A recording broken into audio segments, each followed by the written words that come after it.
السلام عليكم ورحمة الله وبركاته. الحمد لله رب العالمين والعاقبة للمتقين ولا عدوان إلا على الظالمين، والصلاة والسلام على رسول الله وعلى آله وصحبه ومن تبعه ونصره ووالاه. Yang berhormat Datuk Menteri Besar, Yang berhormat Sultan Kerajaan Negeri, Yang berhormat Speaker Dewan Undangan Negeri, Yang berhormat Ahli-Ahli Majlis Mesyuarat Kerajaan Negeri, Ketua-Ketua Jabatan, Ahli-Ahli yang berhormat, semua pemimpin masyarakat dan semua yang hadir.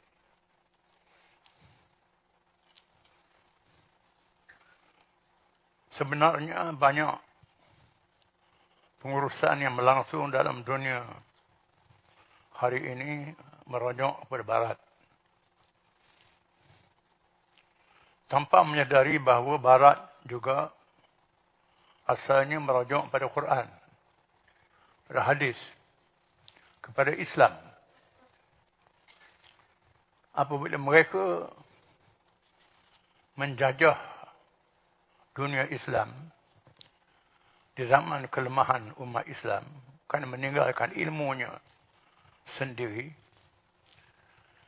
mereka bukan sahaja mengumpulkan hasil-hasil bumi, manakah rakyat ditawan, diabdikan, termasuk mencuri hasil-hasil ilmu yang banyak, penulisan ulama-ulama Islam. Banyak dalam sistem kehakiman, pentadbiran, keuangan diambil daripada Islam. Ditulis dalam kitab-kitab oleh para ulama kita. Yang jadi masalah, yang mengaji agama pula tak mengaji hal-hal ini. Belajar akidah, belajar fiqh, belajar tasawuf. Meninggalkan hal-hal ini. Khusus dalam pengurusan pentadbiran British. Kebetulannya kita dijajah oleh British. British antara yang paling banyak mencuri sistem pentadbiran Islam. Cuma mereka buang akidah, buang ruh dalam pentadbiran itu. Tinggallah kelontong saja. Termasuklah dalam sains, teknologi, termasuk undang-undang antarabangsa, piagam PBB. Mereka tidak mampu untuk menggubal piagam PBB, hak asasi manusia. Dalam sidang antarabangsa selepas Perang Dunia yang pertama, malaikat mereka merujuk pada Quran, membaca terjemahannya. Quran dijadikan rujukan. Termasuklah pandangan-pandangan ulama Islam. Banyak buku-buku seperti Al-Ahkam Sultaniyah, hukum-hukum pemerintahan. Itu karangan Al-Mawardi dalam mazhab Syafi'i. Al-Kharaj, karangan Abi Yusuf dalam mazhab Hanafi, pengurusan keuangan. Al-Amwal Abi Ubaid, mazhab Hanbali. Al-Muqaddimah Ibn Khaldun dalam mazhab Maliki, Muqaddimah. Penulisan tentang wang palsu. Masa itu orang tak fikir lagi, dia dah fikir, dah tulis. Di mana mendahului zamannya. Dan sebab itu Abul Hasan Ali An-Nadawi menulis sebuah buku yang terkenal, Mada khasira al-alam bin hitatil muslimin. Apakah ruginya dunia dengan kemunduran umat Islam? Bila umat Islam mundur, walaupun Barat ambil daripada ilmu Islam, tidak bercampur ilmu itu. Kita menyaksikan di abad yang lalu keruntuhan Soviet Union yang mengandung ideologi komunisme dan sosialisme yang bersama dengannya. Di era ini kita melihat merudumnya, tanda-tanda merudum liberal kapitalisme negara Barat. Mereka dan sekutu-sekutunya sedang merudum. Dan mereka jadikan Islam sebagai musuh. Bila mereka ketahui bahawa cahaya Islam tak padam. Ilmunya masih ada. Walaupun negaranya sudah hilang 100 tahun kejatuhan Uthmaniyah. Tetapi ilmu Islam masih dipelihara. Sebagai pendahuluannya, Islam daripada ad-din mengikut bahasa Al-Quran. Tidak ada keraguan sedikit pun menjadi petunjuk kepada manusia. Mengikut prinsip Tauhid Uluhiyah dan Tauhid Rububiyah yang diucap setiap rakaat sembahyang. Alhamdulillahi Rabbil Alamin. Allah ialah Tauhid Uluhiyah. Tuhan yang layak disembah. Rabbil Alamin. Itu Rububiyah. Tuhan yang mencipta dan mentadbir alam ini. Mengurus alam ini. Kita hanya belajar sifat 20. Mengaji Tauhid sifat. Tauhid nama Tuhan kita tak belajar. Tauhid tentang keesaan beribadat kita tak belajar. Kenapa kita berbalah dalam perkara khilafiyah. Masalah sifat Tuhan, ayat mutasyabihat. Timur Asy'ariyah, Maturidiyah, Mu'tazilah. Bahas tentang sifat Tuhan. Habis masa, bahas tentang sifat Tuhan. Kita tak mengaji hal-hal yang lain yang berkait dengan Tauhid. Tuhan Maha Esa yang layak beribadat kepadanya, pencipta dan pentadbir alam. Termasuk Tuhan menunjukkan kita bagaimana nak tadbir alam ini. Perlembagaan negara telah menetapkannya menjadi agamanya. Islam agama persekutuan. Maka wajib ditafsirkan mengikut bahasa Al-Quran. Menunjukkan tiada pemisahan dalam urusan agama dan mentadbir negara dan negeri. Islam diterjemah daripada ad-din, bukan daripada religion. Daripada agama. Ad-din memberi makna yang sempurna. Ditafsirkan oleh Al-Quran juga berkenaan tujuan makhluk manusia diciptakan untuk beribadat kepada Allah sahaja. Mengikut firman Allah Ta'ala, وَمَا خَلَقْتُ الْجِنَّ وَالْإِنسَ إِلَّا لِيَعْبُدُونَ مَا أُرِيدُ مِنْهُمْ مِنْ رِزْقٍ وَمَا أُرِيدُ أَنْ يُطْعِمُونَ إِنَّ اللَّهَ هُوَ الرَّزَّاقُ ذُو الْقُوَّةِ الْمَتِينُ Az-Zariyat. Dan aku tidak menciptakan jin dan manusia, malaikat supaya mereka mengabdikan kepadaku. Aku tidak menghendaki rezeki sedikit pun dari mereka, dan aku tidak menghendaki supaya mereka memberiku makan. Sesungguhnya Allah, dialah yang maha pemberi rezeki, yang mempunyai kekuatan, lagi sangat kukuh. Maka Allah menamakan kita hambanya, bukan rakyatnya, bukan pegawainya, bukan pekerjanya. Apa beza antara hamba, rakyat, pegawai, pekerja? Kalau kita rakyat Allah Ta'ala, kita boleh bangga Allah Ta'ala. Boleh bangga Allah Ta'ala? Tak boleh. Kalau kita pegawai Allah Ta'ala, boleh berhenti kerja. Mogok dengan Allah Ta'ala. Kita pekerja Allah Ta'ala, boleh protes. Ada Allah Ta'ala. Tak boleh protes. Tujuan diciptakannya juga berkhilafah. Firman Allah Ta'ala, وَإِذْ قَالَ رَبُّكَ لِلْمَلَائِكَةِ إِنِّي جَاعِلٌ فِي الْأَرْضِ خَلِيفَةً قَالُوا أَتَجْعَلُ فِيهَا مَنْ يُفْسِدُ فِيهَا وَيَسْفِكُ الدِّمَاءَ وَنَحْنُ نُسَبِّحُ بِحَمْدِكَ وَنُقَدِّسُ لَكَ قَالَ إِنِّي أَعْلَمُ مَا لَا تَعْلَمُونَ Al-Baqarah ayat 30. Ingatlah ketika Tuhanmu berfirman kepada para malaikat, sesungguhnya aku hendak menjadikan seorang khalifah di muka bumi manusia. Mereka berkata, malaikat berkata, mengapa engkau hendak menjadikan khalifah di bumi itu orang yang akan membuat kerosakan padanya dan menumpahkan darah, padahal kami sentiasa bertasbih dengan memuji engkau dan mensucikan engkau. Tuhan berfirman kepada malaikat, sesungguhnya aku mengetahui apa yang tidak kamu ketahui. Malaikat tak boleh duduk di atas muka bumi. Malaikat ni makhluk rohani, makhluk gaib. Tak ada jasad, tak ada nafsu. Tak bermasyarakat macam kita. Sifat-sifat untuk hidup di bumi tak ada pada malaikat. Binatang pula tak ada akal. Pohon kayu pula, batu tak bergerak. Kita boleh bergerak ke sana kemari. Dan sebab itu Tuhan jadikan manusia menjadi khalifah di muka bumi. Para ulama menafsir khalifah itu dengan politik yang mentadbir urusan dunia dengan Islam. Ibn Khaldun kata, iqamatud din wa siyasatud dunya bih. Menegakkan Islam dan mentadbir urusan dunia dengan Islam. Tujuannya juga menunaikan amanah. Dinyatakan oleh firman Allah. Firman Allah Ta'ala. Inna aradna al-amanata ala as-samawati wal-ardi wal-jibal. Fa'abayna an yahminnaha. Wa ashfaqna minha. Wa hamalaha al-insan. Innahu kana zaluman jahula. Suratul Ahzab. Sesungguhnya, kami telah mengemukakan segala perkara amanah kepada langit, bumi dan gunung ganang, maka semuanya enggan untuk memikul amanah itu dan mereka khawatir akan mengkhianatinya dan dipikulah amanah itu oleh manusia. Sesungguhnya manusia itu amat zalim dan amat bodoh. Kecuali nabi-nabi yang diberi petunjuk oleh Allah dan pengikutnya. Ditafsirkan amanah terbesar, menegakkan hukum Allah yang adil oleh firman Allah Ta'ala. Inna Allah ya'murukum an tu'addul amanati ila ahliha. Wa idh hakamtum bainan nasi an tahkumu bil 'adl. Inna Allah ni'ma ya'izukum bih. Inna Allah kana sami'an basira. Ya ayyuhalladzina amanu ati'u Allah wa ati'u ar-rasul wa ulil amri minkum.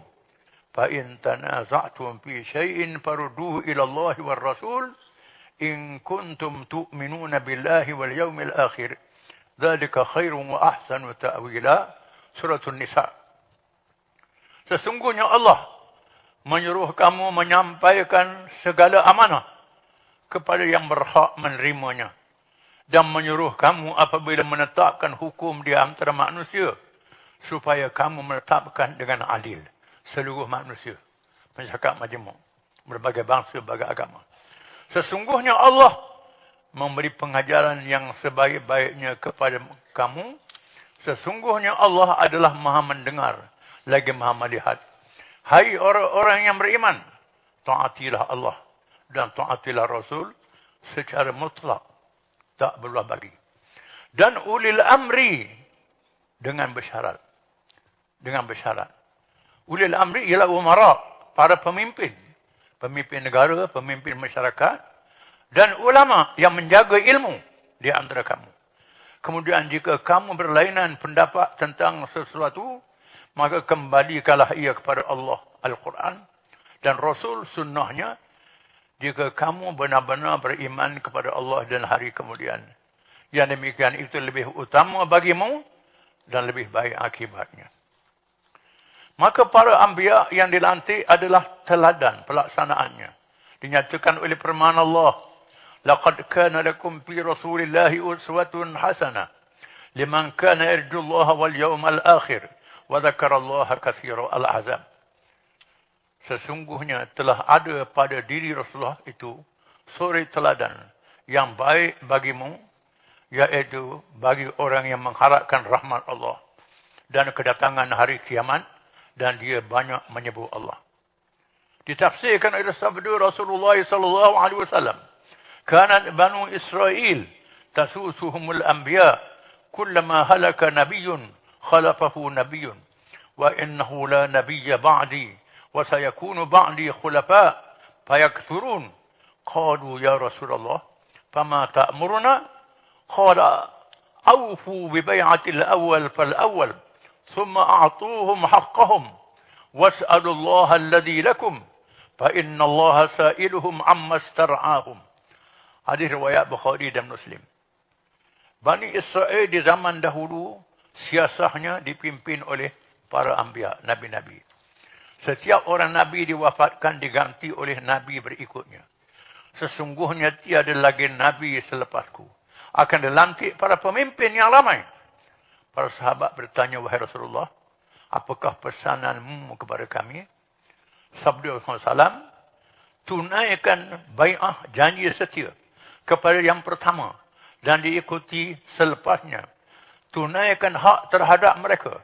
Pohonkan kepada Allah perkara yang menjadi hak kamu. Allah akan menyoal mereka berkenaan hak kamu yang wajib ditunaikan oleh mereka.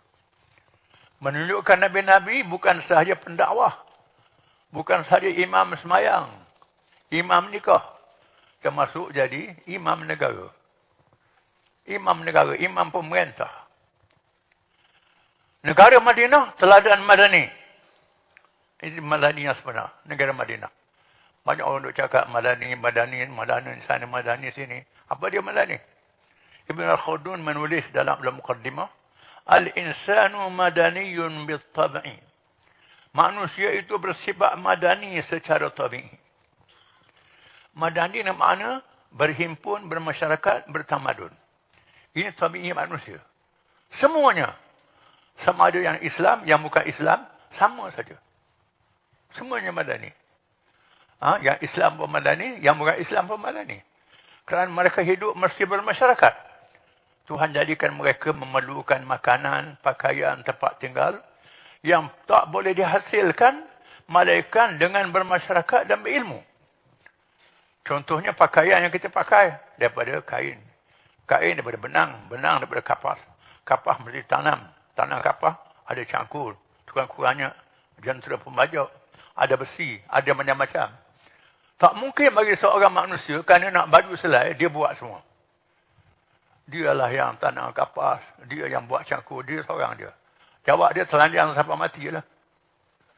Dan sebab itu, bermadani, dikumpul-kumpul.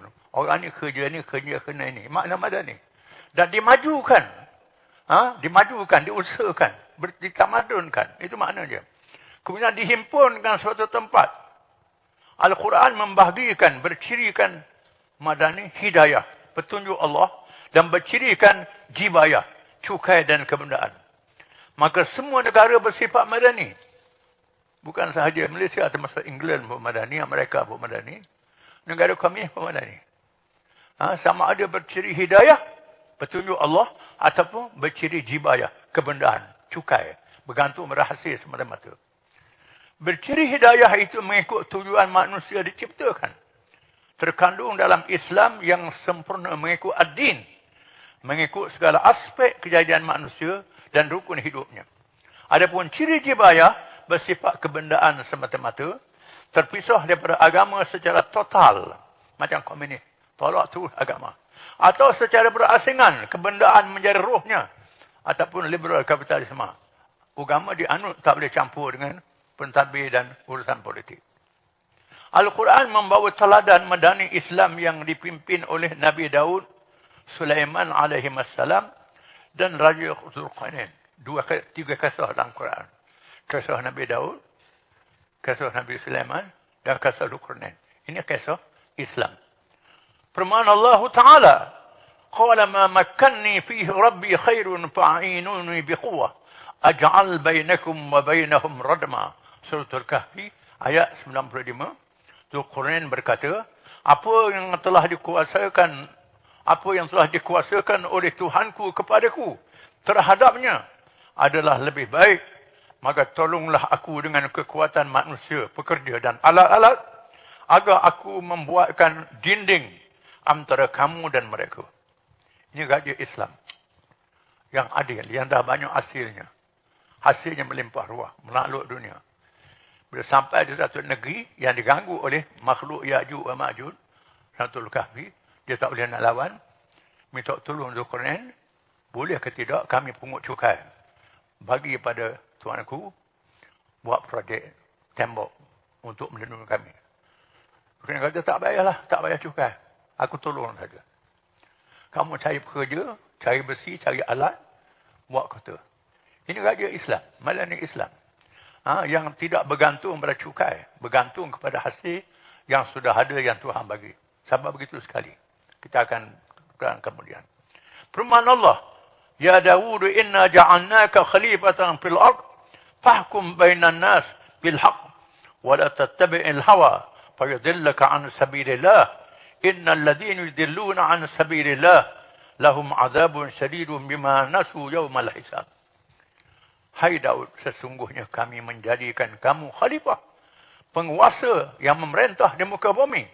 Maka berilah keputusan perkara di antara manusia dengan adil dan janganlah kamu mengikuti hawa nafsu. Kerana ia akan menyesatkan kamu dari jalan Allah. Sesungguhnya orang-orang yang sesat dari jalan Allah akan mendapat azab yang berat kerana mereka melupakan hari perhitungan, lupakan hari akhirat. Itu ucapan Nabi Daud. Allah Ta'ala perintah Nabi Daud memerintah dengan adil, mengikut hukum Allah Ta'ala. Begitu Nabi Sulaiman alaihi salam, "Hadza min fadli Rabbi." Ini kurnia Tuhanku.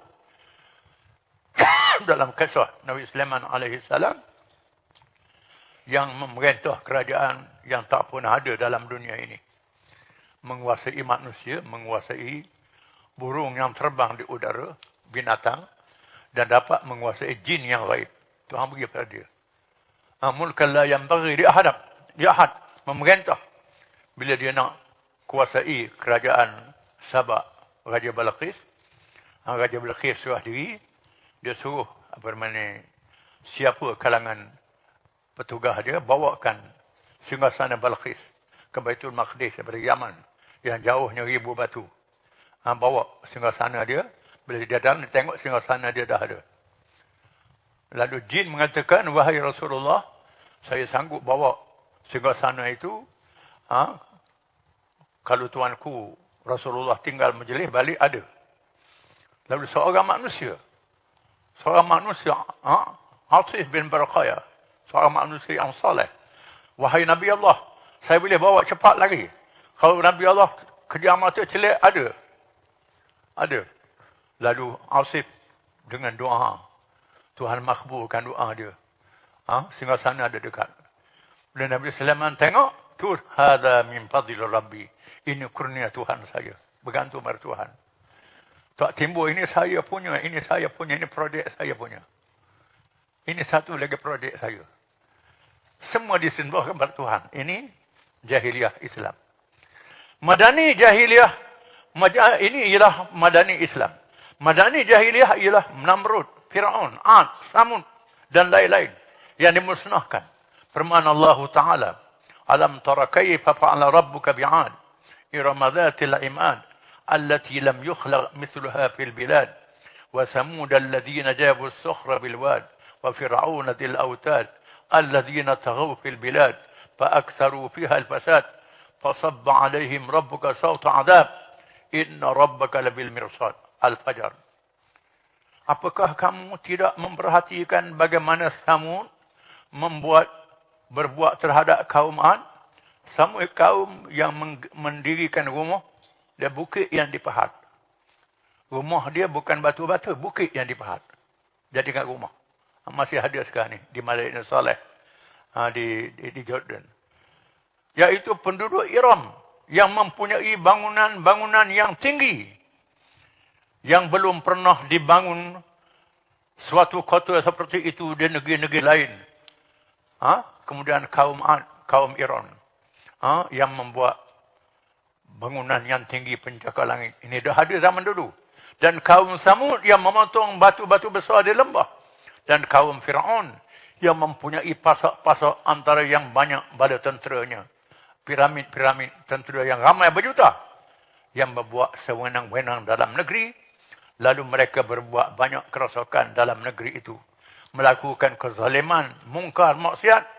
Kerana itu Tuhan menimpakan kepada mereka camti azab. Sesungguhnya Tuhanmu benar-benar mengawasi tindakan-tindakan hamba-Nya. Rasulullah SAW telah menegakkan negara hidayah yang diberi nama Madinah, menggantikan Taibah atau Yathrib. Nama asalnya menepati perkataan Madani.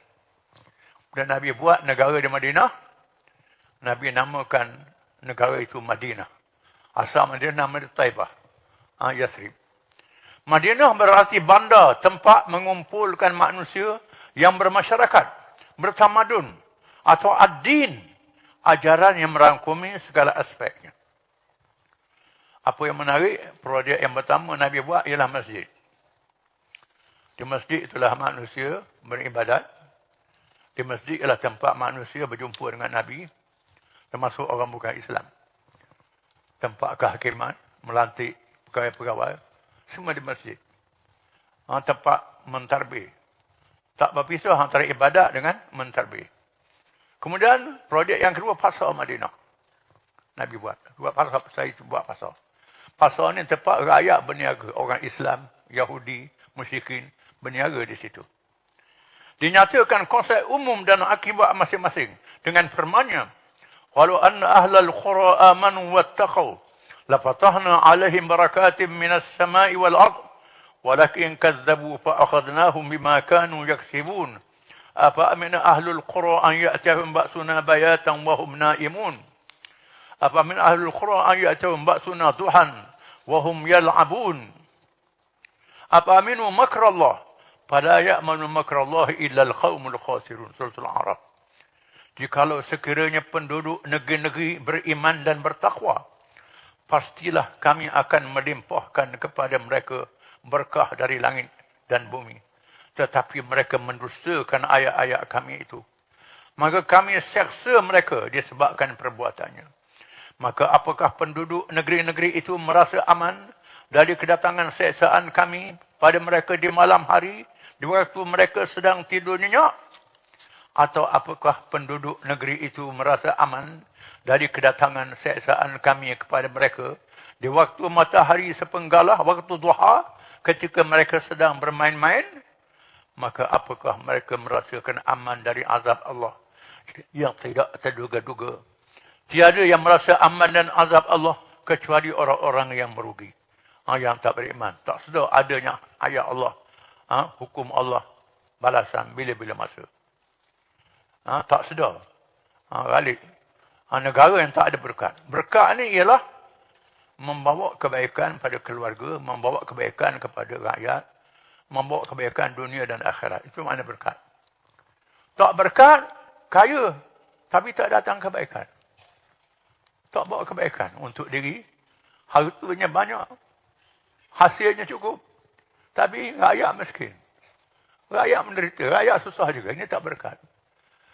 Disebut oleh seorang ulama tabi'in. Saya menyaksikan Umar bin Abdul Aziz bila dia meninggal dunia, meninggalkan 18 dinar. Saya menyaksikan Sulaiman bin Abdul Malik, khalifah, meninggal dunia, meninggalkan berjuta-juta dinar. Selepas beberapa tahun, saya menyaksikan anak Umar bin Abdul Aziz menjadi jutawan, menyumbang kebajikan pada rakyat. Saya menyaksikan anak Sulaiman bin Abdul Malik yang dapat pesaka berjuta jadi peminta sedekah. Ini makna berkat. Tinggal harta banyak tapi tak didik anak, tak ajar, tak berakhlak, tak apa. Tak ada guna tinggal pesaka. Tapi Umar bin Aziz meninggalkan anak yang berilmu. Boleh huruf walaupun sedikit. Itu beza. Negara Madinah adalah Allah menetapkan roadmap negara yang ditegakkan oleh generasi awal dengan firman-Nya, "Inna Allah yudafi'u 'anil ladzina amanu. Inna Allah la yuhibbu kulla khawanin kafur. Udhina lil ladzina yuqataluna bi annahum zulimu wa inna Allah 'ala nasrihim laqadir. Alladzina ukhriju min diyarihim bighairi haqqin illa an yaqulu rabbuna Allah. Walaula daf'u Allahi an-nasa ba'dahum bi ba'd لهدمت صوامع وبيع وصلوات ومساجد يذكر فيها اسم الله كثيرا ولا ينصرن الله من ينصره إن الله لقوي عزيز الذين إن مكناهم في الأرض أقاموا الصلاة وآتوا الزكاة وأمروا بالمعروف ونهوا عن المنكر ولله عاقبة الأمور." Surah Al-Hajj ayat 38-41. Ini roadmap negara generasi awal yang Nabi tegakkan di Madinah. Sesungguhnya Allah membela orang-orang yang telah beriman. Sesungguhnya Allah tidak menyukai tiap-tiap orang yang berkhianat lagi mengingkari nikmat. Telah diizinkan berperang bagi orang-orang yang diperangi, kerana sesungguhnya mereka telah diunyanya, dizalimi. Dan sesungguhnya Allah benar-benar maha kuasa menolong mereka itu, iaitu orang-orang yang telah diusir dari kampung halaman mereka Mekah, Nabi dan sahabat-sahabatnya, tanpa alasan yang benar, kecuali mereka berkata, "Rabbuna Allah, Tuhan yang mentadbir urusan kami ialah Allah." Iaitulah tauhid rububiyah. Dan sebab itulah Nabi menolak tawaran jadi raja, jadi pemimpin. Nak beri harta oleh Abu Jahal dan pengikutnya. Tak salah Muhammad, mau jadi raja, biar mau jadi pemimpin. Tapi pentadbirannya ikut cara kami dah. Nabi tolak. Kerana Nabi nak supaya Rabbuna Allah ditadbir mengikut penduduk Tuhan. Sekiranya Allah tiada menolak keganasan sebahagian manusia dengan sebahagian yang lain, tentulah telah dirobohkan rumah-rumah ibadat Nasrani, gereja-gereja, rumah-rumah ibadat Yahudi dan masjid-masjid yang di dalamnya banyak disebut nama Allah. Sesungguhnya Allah pasti menolong orang-orang yang menolong agamanya Islam. Sesungguhnya Allah benar-benar maha kuasa lagi maha perkasa. Iaitu orang-orang yang jika kami teguhkan kedudukan mereka di muka bumi, nescaya mereka mendirikan sembahyang solat, menunaikan zakat, menyuruh berbuat baik, ma'ruf dan mencegah dari perbuatan yang mungkar, dan kepada Allah kembali segala urusan. Ditafsirkan ciri negara itu. Yang pertama, dakwah dan jihad. Mesti ditegakkan melalui dakwah dan jihad. Berkonsep tiada paksaan beragama. Konsepnya kita ajak orang pada Islam, tak paksa dia masuk Islam. Sama ada dia masuk Islam, ataupun dia tunduk di bawah kerajaan Islam. Apa salahnya? Hidup dalam negara, tak paksa masuk Islam. Udhina lilladzina yuqataluna bi'annahum zulimu, wa inna Allah ala nasrihim laqadir. Alladzina yukhrijuna min diyarihim bighairi haqqin illa an yaqulu rabbuna Allah, iaitu melalui dakwah dan jihad. Mendahulukan perdamaian. Islam mendahulukan perdamaian. Kerana bila Islam dipaksa berperang, orang ajak damai, kita terima perdamaian. Perdamaian didahulukan. Kerana nak ajak orang pada Islam. Konsep tiada paksaan masuk Islam. Tak paksa orang masuk Islam. Ini yang pertama. Yang kedua, hak beragama bukan Islam. Orang bukan Islam boleh menganut agama dia bebas. Bahkan dalam sirah Nabawiyah, bila Kristian Najran datang berjumpa Nabi di Masjid Madinah, berdebat dengan Nabi, ajak berdebat. Sampai waktu ibadat, dia nak semayang cara dia. Nabi kata, sila semayang. Suruh dia semayang di penjuru masjid. Semayang cara dia. Lepas tu datang balik. Kemudian turun ayat mubahalah, ayat bersumpah. Kalau kaku betul, kalau kamu salah, dilaknat oleh Ta'ala.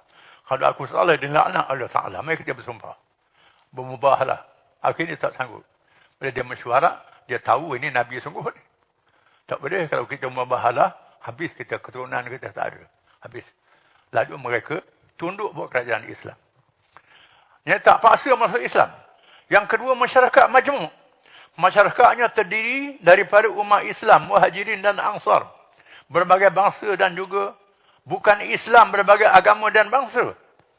Dibenarkan orang Islam, muhajirin ansar dan kalangan kabilah lain yang masuk Islam. Dan dibenarkan bukan Islam, orang Yahudi, Bani Qainuqa, Bani Nadir, Bani Quraizah dan orang Kristian Najran. Termasuk musyrikin Khuza'ah dan lain-lain. Dibenarkan hidup di bawah kerajaan Islam. Dan ada kerana mereka yang terima. Kerana apa?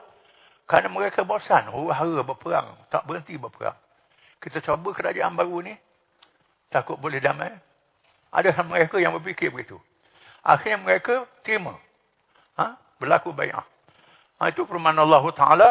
وَلَوْلَا دَفْعُ اللَّهِ النَّاسَ بَعْضَهُمْ بِبَعْضٍ لَهُدِّمَتْ صَوَامِعُ وَبِيَعٌ وَصَلَوَاتٌ وَمَسَاجِدُ يُذْكَرُ فِيهَا اسْمُ اللَّهِ كَثِيرًا وَلَا يَنْصُرَنَّ اللَّهُ مَنْ يَنْصُرُهُ إِنَّ اللَّهَ لَقَوِيٌّ عَزِيزٌ.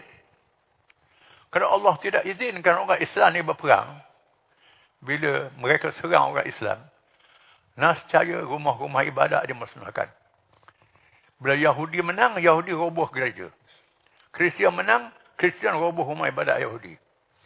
Hindu menang, Hindu roboh rumah ibadat orang lain. Bila Islam menang, Islam tak benarkan roboh rumah-rumah ibadat. Tak benarkan bunuh padri-padri.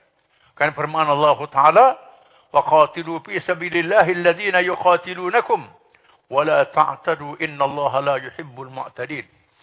Perangilah pada jalan Allah, berjihad.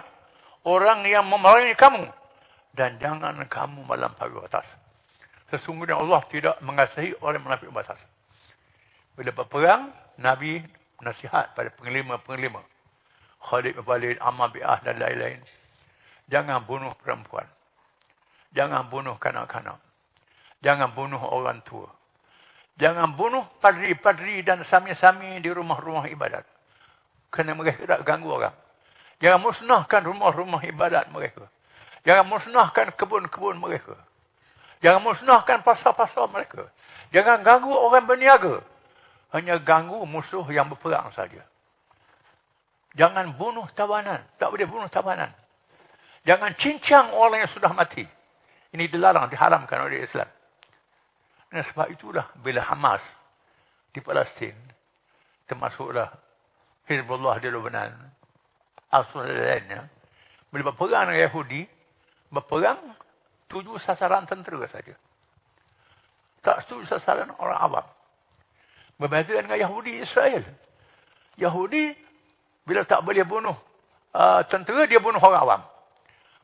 Bunuh kanak-kanak, bunuh perempuan, bunuh orang tua, serang hospital, serang itu. Dan disiap oleh media. Media antarabangsa. Banyak orang protes di Amerika, protes di Eropah, protes. Jadi banyak orang-orang bukan Islam, simpati pada Islam. Jadi macam tu. Ini dia. Islam boleh berperang, tapi tak boleh melampau. Ini dia. Dari sifat-sifat ini, bila balik, bila tunjuk je Islam, kita lihat kejayaan. Di mana Tufan Aqsa yang menentang Israel sudah makan masa setahun lebih. Tak kalah.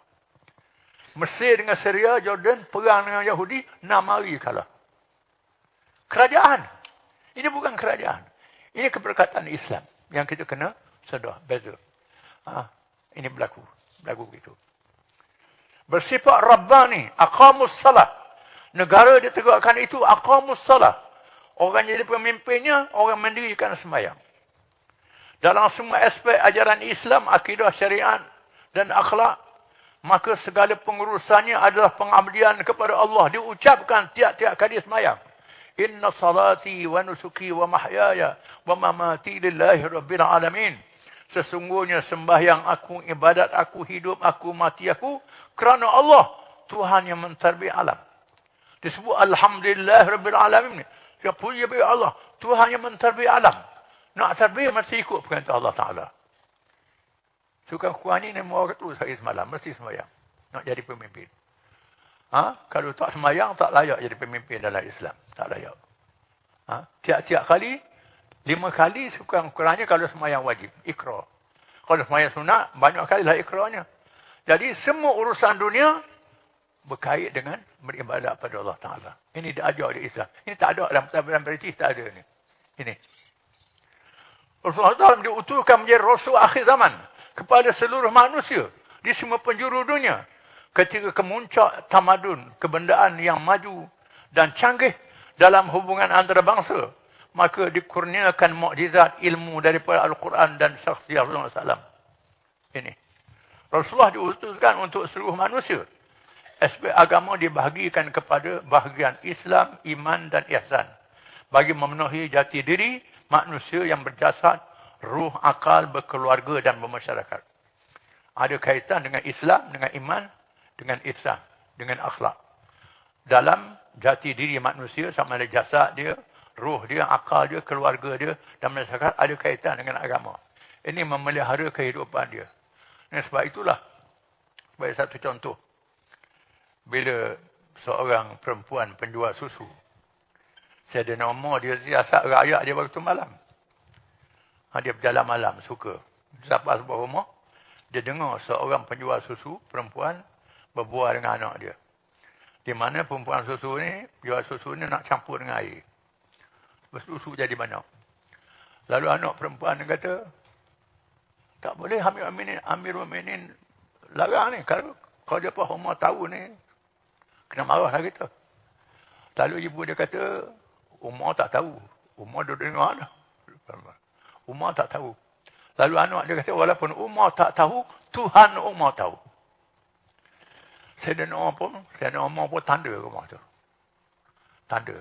Dengan pengaruh tanda, besok seorang pergi cek. Pergi cek, berjumpa lah. Lalu dia pinang. Perempuan tu dengan anak dia. Kahwin dengan anak dia. Ini perempuan yang soleh. Jadi anak ketua negara kahwin dengan anak penjual susu. Daripada dia lah lahirnya Khalifah Umar bin Abdul Aziz. Yang Aziz di zaman kerajaan Umayyah. Ini keberkatan. Memilih. Itu dia. Aspek agama, dalam aspek rukun iman, Islam dan ihsan, serta rukun keperluan diri manusia, keluarga dan masyarakat, menjaga agama, nyawa, akal, keluarga, maruah dan harta, dinaskan secara qat'i dalam kepercayaan amalan akhlak, sempadan halal dan haram. Maka para ulama terikat dengan ketetapannya yang wajib diikuti oleh setiap yang beriman tanpa khilaf mazhab. Agama dalam perkara rukun. Rukun Islam, rukun iman, termasuklah rukun akhlak, rukun tasawuf. Termasuklah rukun hidup, disebut maqasid syariat. Maqasid syariat. Menjaga nyawa, menjaga agama, menjaga nyawa, menjaga harta, menjaga keturunan, menjaga maruah, menjaga akal. Ini rukun agama. Dalam rukun hidup dan rukun agama, ulama tak ada khilaf. Rukun Islam 5 perkara, rukun iman 6 perkara, rukun ihsan ada 2 perkara, dan rukun hidup ada 6 perkara, ada kata 5 perkara.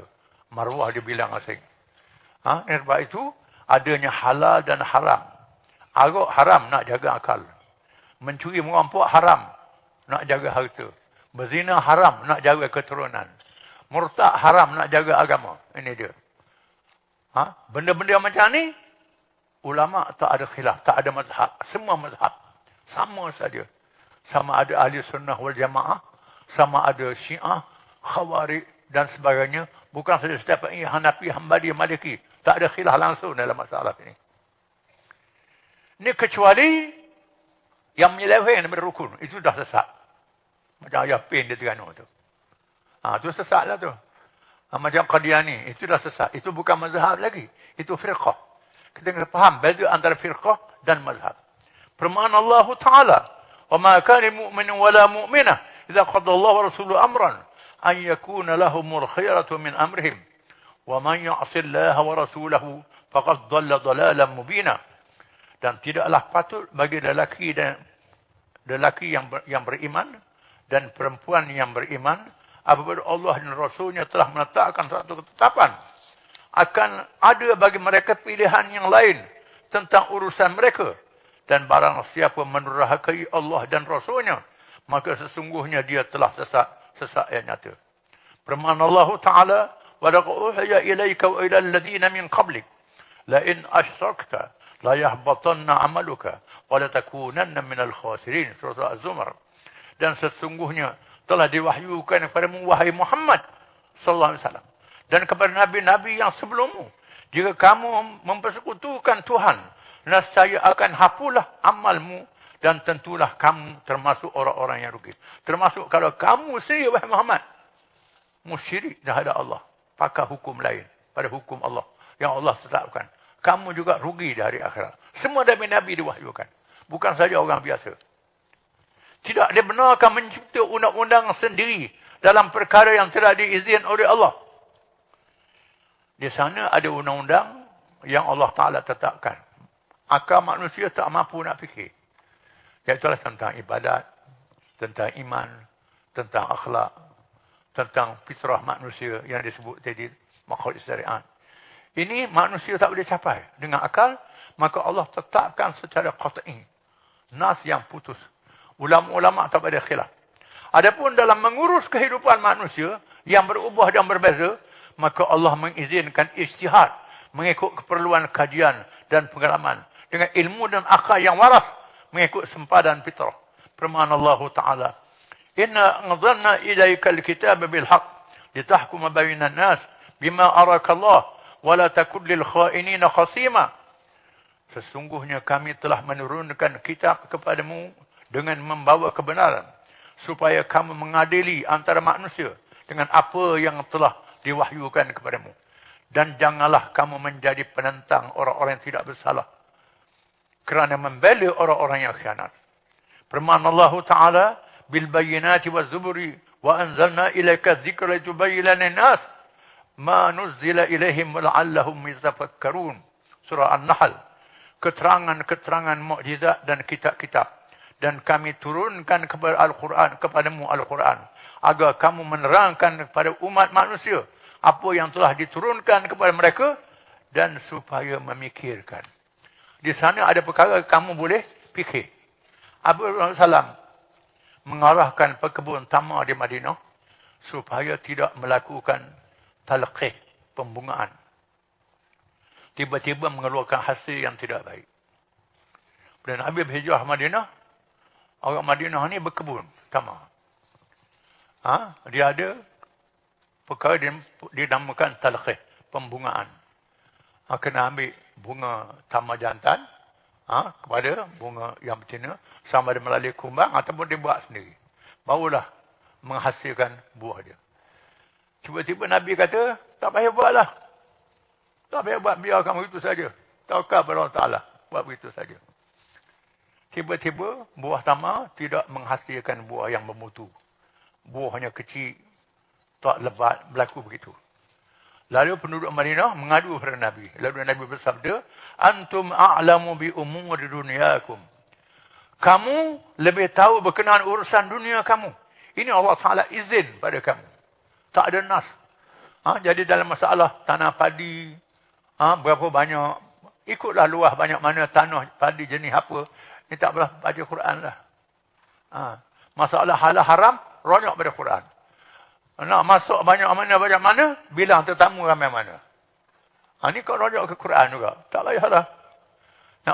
Tak ada. Ini. Sayyidina Uthman kata Sayyidina Uthman, Inna Allah yaza'u bil sultan, ma la yaza'u bil Quran. Allah Ta'ala serah pada pihak yang berkuasa apa yang tak ada dalam Quran. Bukan sahaja urusan dunia, termasuk urusan agama. Contohnya, Sayyidina Uthman mengarahkan bang 2 kali pada hari Jumaat. Zaman Nabi, bang sekali hari Jumaat. Zaman Abu Bakar, bang sekali. Zaman Umar, bang sekali hari Jumaat. Zaman Sayyidina Uthman, bang sekali, masjid tak ada orang lagi. Duduk di pasar lagi, duduk sibuk lagi. Manusia dah mula lalai. Lalu Sayyidina Uthman mengarahkan bang 2 kali. Bang 2 kali. Ini urusan agama. Jadi pihak pemerintah boleh buat keputusan dalam perkara agama untuk menggalakkan orang pada agama. Ini. Pemerintah boleh buat. Banyak juga hal-hal yang lain. Hal-hal yang lain. Zaman Sayyidina Umar, bila Sayyidina Abu Bakar dah menang, memerintah negeri aman, lalu puak-puak ma'alah berjumpa dengan Sayyidina Abu Bakar, suruh buat surat perjanjian. Menetapkan peruntukan pada mereka bagian ma'alah ni sampai bila-bila. Lalu mu'alah ni bawa kat Sayyidina Umar, untuk Sayyidina Umar sign, mengesahkan. Sayyidina Umar ambil, koyok surat tu. Sampai bila nak jadi mu'alah?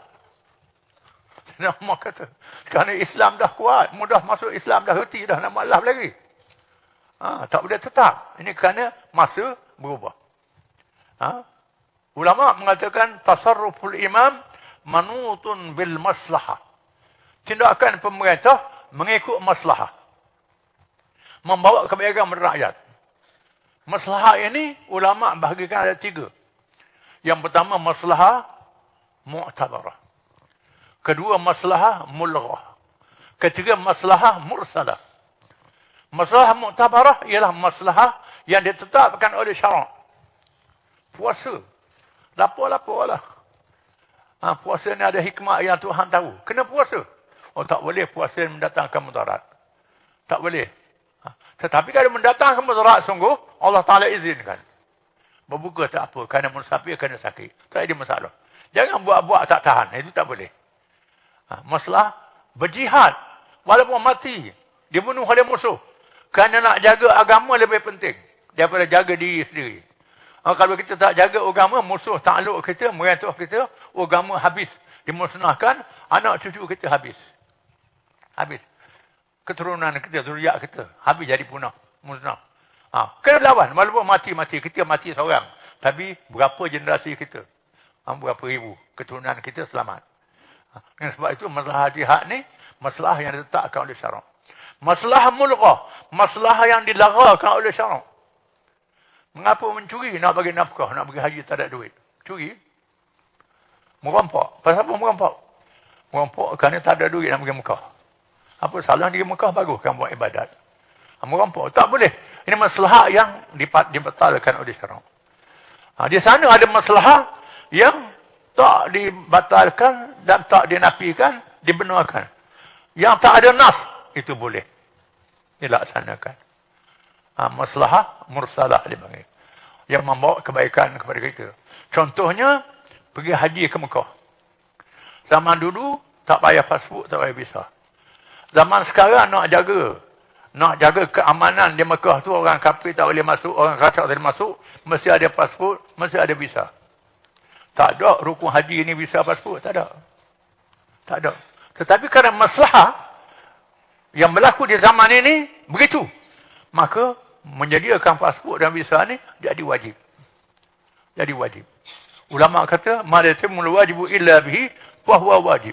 Apa yang tak sebenarnya wajib, melainkan kena ada dia, maka jadi wajib. Asalnya wuduk. Wuduknya asalnya tak wajib. Bila nak semayang wajib, wuduk jadi wajib. Pakaian, ikut sukalah pakaian apa-apa pun. Bila nak semayang, wajib tutup aurat. Maka pakaian untuk tutup aurat jadi wajib. Masalah yang diwajibkan. Kemudian kita kena sedar, maka lahir kekhilafan mazhab yang